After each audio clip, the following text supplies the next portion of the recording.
and it's like, there has been an update to your application status, and then you have to log into the portal and you always forget your password to the portal, so then you have to reset your password to the portal, and then you have to go on and then you log into the portal, and then it says like view status update. I've just had a shower and washed my hair, and it hasn't completely finished drying, so it's going to be a little bit wet in this video, but I can't be bothered to wait for it to dry, so just ignore my wet hair. But hello everybody, welcome back to my channel. I hope you're all having an amazing day so far. Today's video is a pretty fun one, and I think it'll be pretty interesting for a lot of you. One of my most commonly asked questions is, what is the difference between applying to university in Australia and applying to college in the US?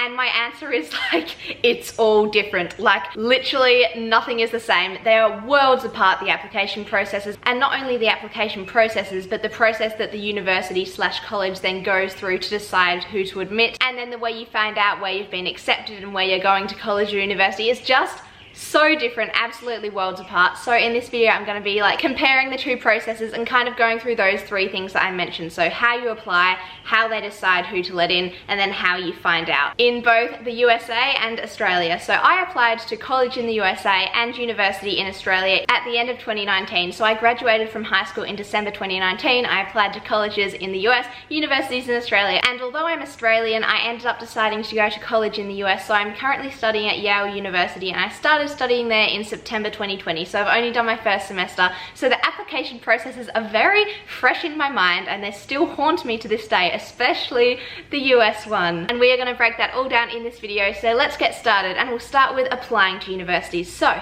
applying to university in Australia. Oh, one quick note before I start, this video is a generalization of both of the processes. I know there are universities in Australia, and I'm sure there are colleges in the US that have very different application processes from the ones that I'm describing, but I'm just describing the vast majority of applications. This is how they work, but there are a few who will differ. They might be shorter, longer, easier, harder, I don't know, they'll be different, but I'm just doing like a kind of generalization, so I'm sure there are exceptions. So applying to university in Australia, for the purpose of this video, let's decide that I'm interested in going to university / college and studying economics and global affairs, which is not true, actually. Well, if you know me, you know I have no idea what I want to study. Hypothetically, that is what I'm interested in applying for. So, for most universities in Australia, you will apply via their statewide university application site. So, for example, I'm from Western Australia, and if I wanted to apply to university in WA, what I'd do is I'd go onto WA's statewide university application site, I'd put in my details and create an account, and then I'd log into the website, and basically what would come up is a preference list, and it will vary per state,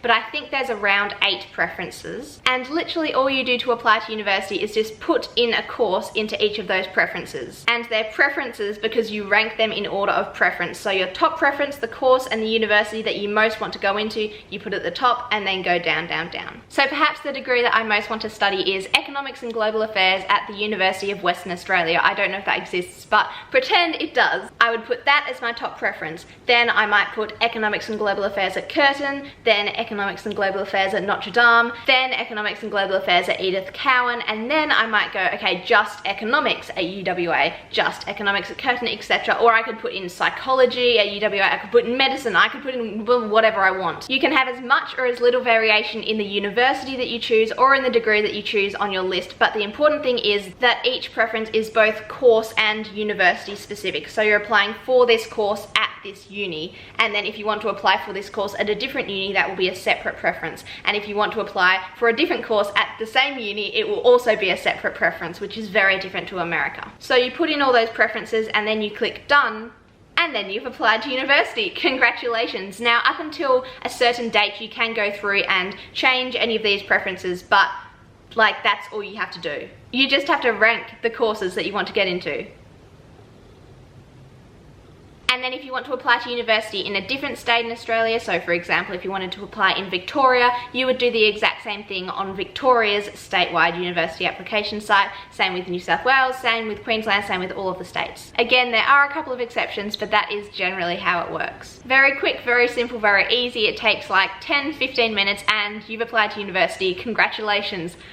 The US, however, also if you are actually interested in applying to university in Australia or applying to university in the US, I have separate videos on my channel that walk you through both of those application processes from beginning to end. So I'll link them in the description box down below if you guys are interested, because this video isn't really telling you how to apply, it's like explaining all of the differences. This video is kind of more for entertainment and those videos are more educational. So if you're actually wanting to apply, I would go look at those. But applying to university in the US. The first big difference is that when you apply to university in Australia, like there's this one website for all of these universities, and that like there kind of is in the US, but there's also they're very separate applications. So there is this website called the Common App, which is short for the Common Application, which you use to apply to. That's what I used to apply to all of the different colleges that I applied to in the US. But in Australia, it's one application. Like it's all, you put all your preferences on one list and then click done once.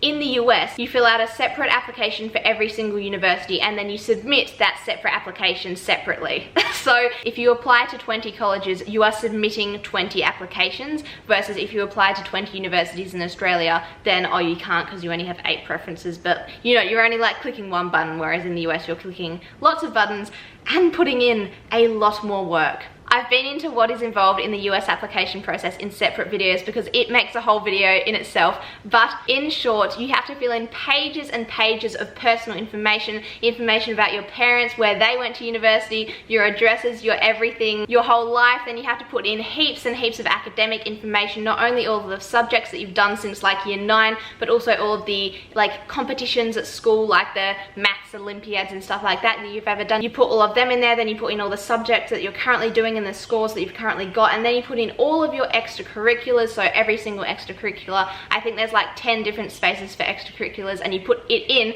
and then you describe what it was and what you gained from it and how long you did it and then how many hours you did it every single week. Like, and then you have to write this big personal essay, which is like a really big thing, and Americans spend like ages and ages of perfecting their personal essays and writing like 10 different drafts of it. And that is like the common part of the Common Application. So that gets sent to all of the colleges you apply to, and then every single college will have separate college specific parts of their application. So they will ask you more short answer questions. These can be like, there might be 20 different short answer questions, and then there also might be a big personal essay, or there might be 2 different supplemental essays, and they'll ask you so many things, and there is so much substance that you have to give them. So it's just like it's the complete opposite end of the spectrum to Australia, where you just put in a preference list and then click done. The US, it takes months and months and months to do these applications, and so Americans start their college applications and they start thinking about their college applications ages and ages before they're due, like years before they're due, because it takes so long. I don't want to go on and on about this point, but I cannot stress to you how long it takes, and it's very like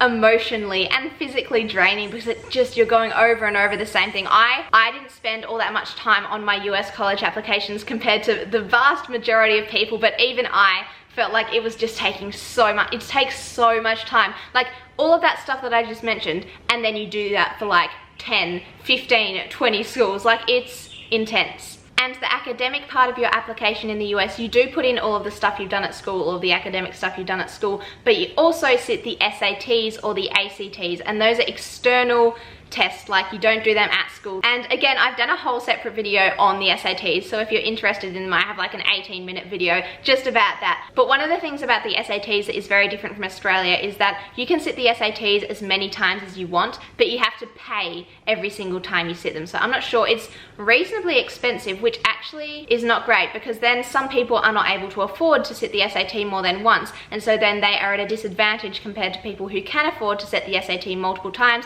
and compared to people who can afford to pay for tutoring and stuff. But that's also an issue in Australia. But financially disadvantaged people are quite disadvantaged in the US college application process, because it also is expensive. You also have to pay to submit each of those applications, and they are expensive. It was like 100 to 150 Australian dollars to submit each single application. Like it is really expensive. You do have to pay, I think, in Australia to submit your college, to submit your university applications, but it's far cheaper than America. Like I really think something needs to be done about that, because you are significantly, like really disadvantaging people who just can't afford to pay for, like it's Anyway, so we're almost done with the comparison on the applications, which is the largest comparison I'm going to draw today. But the last thing I will say, and I'm not really sure, some people might disagree with me on this, but it seems to me that in the US, you are applying more to the school, whereas in Australia, you are applying more to the course. So the US, you're really looking at what school you want to go to. Australia, you're really looking at what course you want to do. So that seems to be a kind of difference. Obviously, there will be some exceptions and whatever, but that seems to be...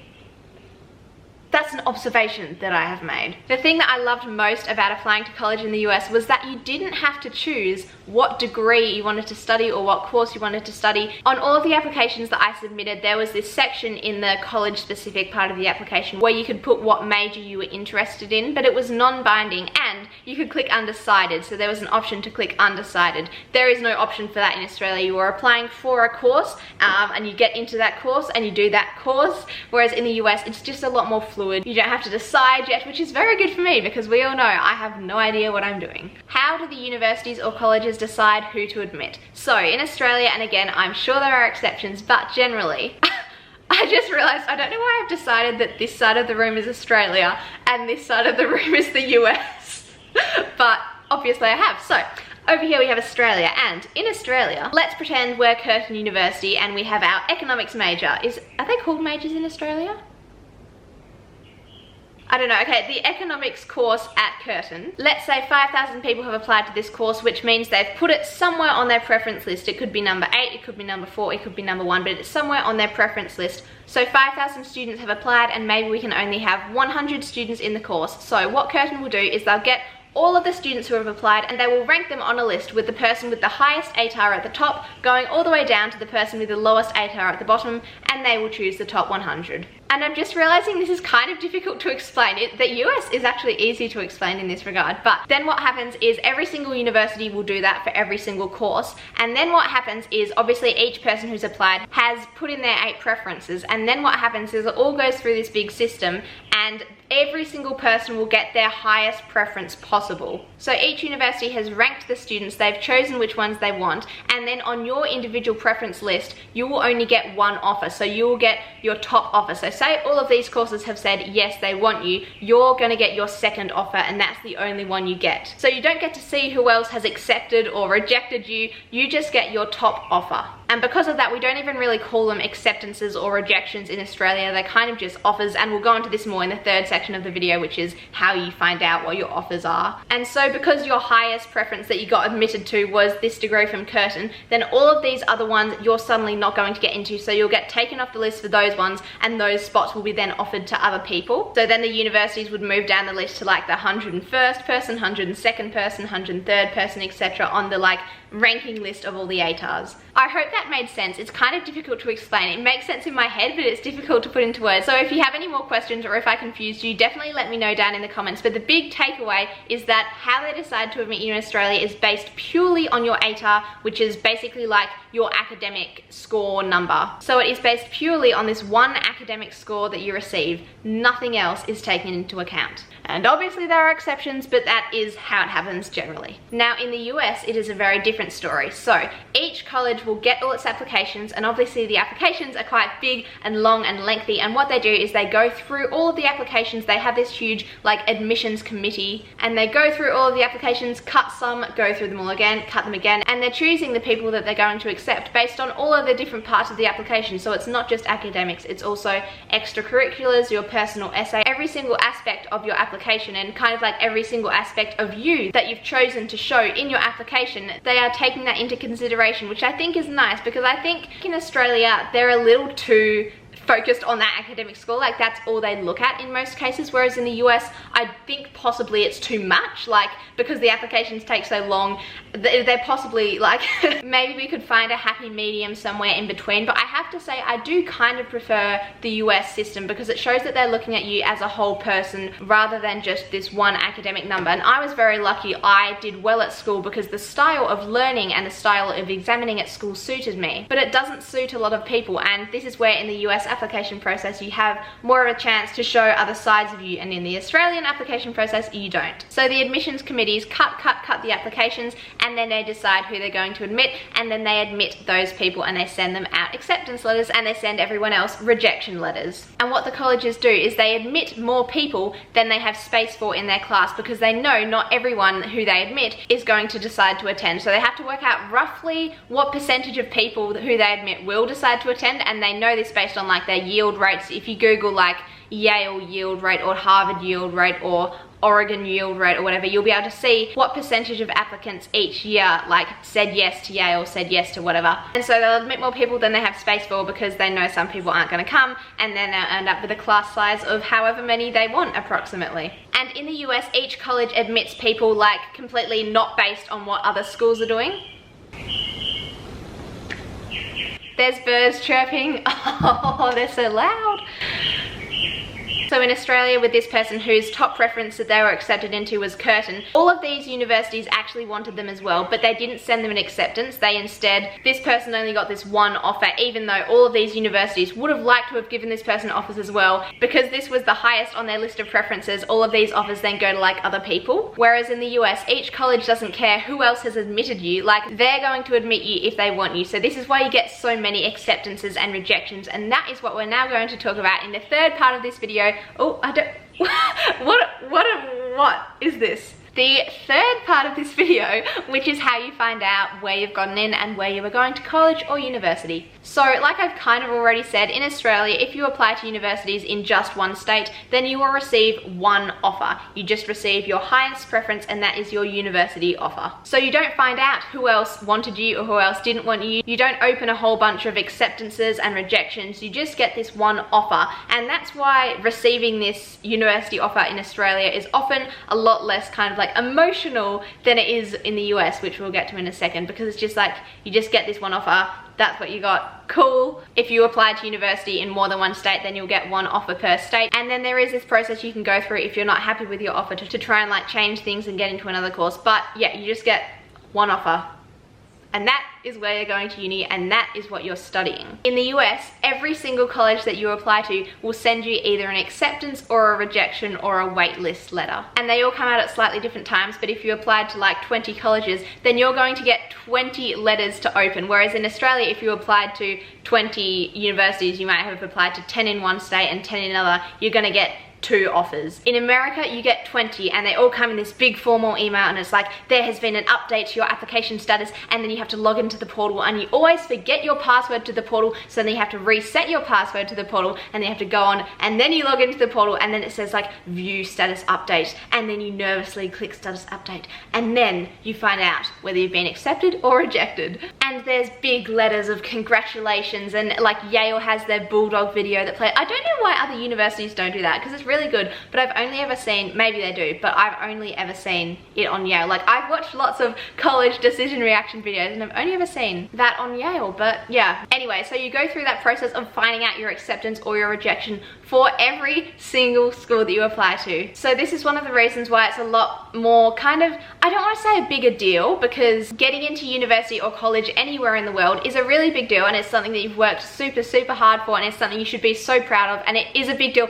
but it just seems like a bigger deal in America because you're opening so many things, and it's like, it's kind of like when you're doing one of those like lotto scratch cards, and you're like going through all the numbers, and you're like, oh, accepted here, rejected here, accepted here, rejected, accepted. It's like, oh. And also, applying to college in America is such a big and, like I said, a very draining process. And so when you compare it to applying to university in Australia, although you have had to work so hard through year 11 and year 12 to get your ATAR score, like I went through that, I did that. I'm not trying to say that's easy or anything at all. It's a really big deal, but I'm just saying the application process in the US is so long and arduous, and it's like such a relief when it's over, and it's just such a big process that I feel like when you've gone to that much effort for something, you're even more nervous and and then excited for its outcome. And because you've worked so hard in the application, there's a lot more emotion attached to it because you've poured lots of your time and energy and emotion into your application, so there's a lot more emotion attached to it.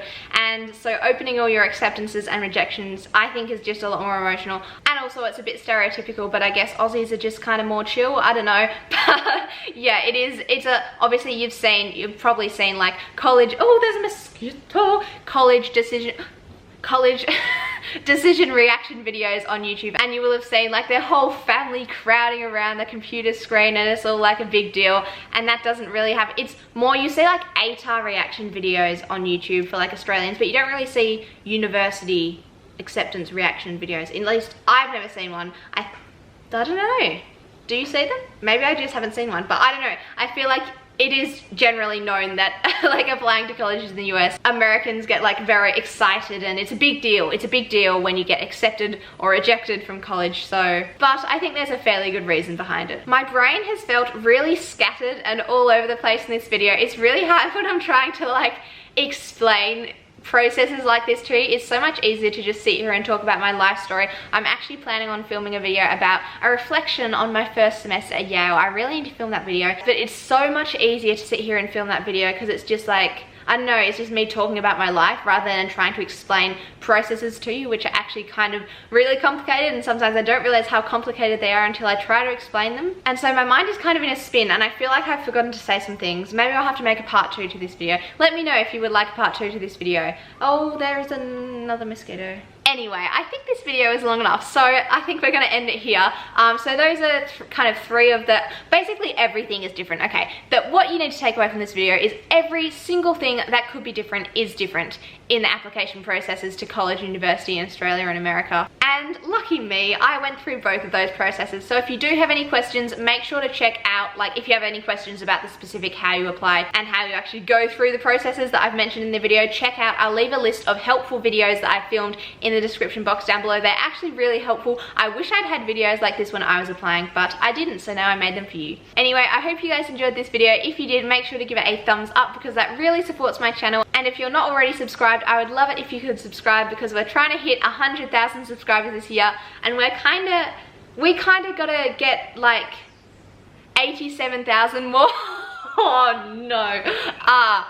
Oh no. So we have quite a lot more people to get there, so if you can help us increase that number by 1, that would mean the absolute world to me. So there's a button down there, you can click it, it's free, click it. I hope you guys have enjoyed this video. Leave me a comment down below, let me know what you think of it, let me know if you have any video suggestions, let me know anything, and I will do my very best to reply to your comments. Thank you so much for watching all the way to the end of this video. I hope you have a fabulous rest of your day, and I will see you in my next video. I'm like tripping over my words, I need to go. Bye!